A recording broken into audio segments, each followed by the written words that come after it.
चांद के दक्षिणी ध्रुव के ज्यादातर हिस्सों पर सूरज की रोशनी नहीं पड़ती और इस वजह से वहां का तापमान -248 डिग्री सेल्सियस तक पहुंच जाता है।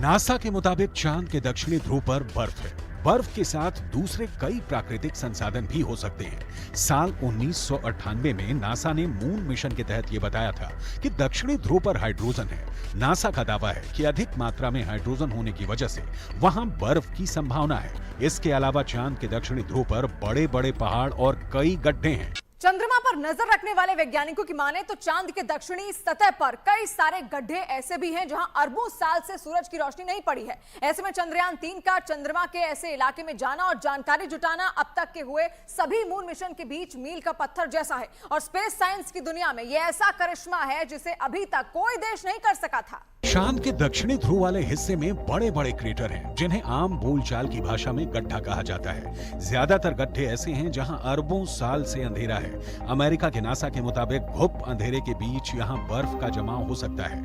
अंदाजा ये भी है कि चांद के दक्षिणी ध्रुव पर अरबों सालों से पानी बर्फ के रूप में जमा हो सकता है, जिसके अध्ययन से सौर मंडल से जुड़े और भी कई रहस्य खुल सकते हैं।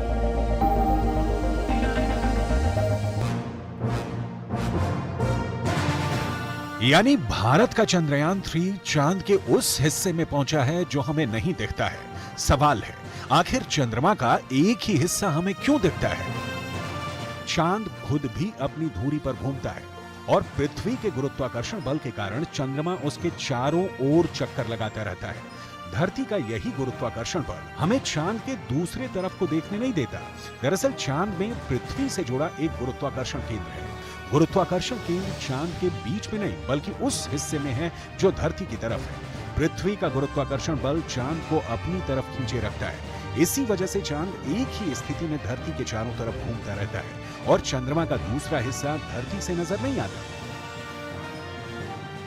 धरती से 3,84,000 किलोमीटर की दूरी तय करके चांद पर पहुंचा विक्रम लैंडर चांद के उस दक्षिणी ध्रुव के तिलिस्म को तोड़ने वाला है। इसरो के मुताबिक चंद्रयान 3 के 3 अहम मकसद हैं। पहला, विक्रम लैंडर की चांद के दक्षिणी सतह पर सुरक्षित और सॉफ्ट लैंडिंग। दूसरा, प्रज्ञान रोवर को चांद की सतह पर चलाकर दिखाना। तीसरा, वैज्ञानिक परीक्षण करना जिसकी धमाकेदार शुरुआत हो चुकी है। चंद्रमा के रहस्यों की खोज में सबसे पहली कामयाबी 1959 में तब के सोवियत संघ को मिली।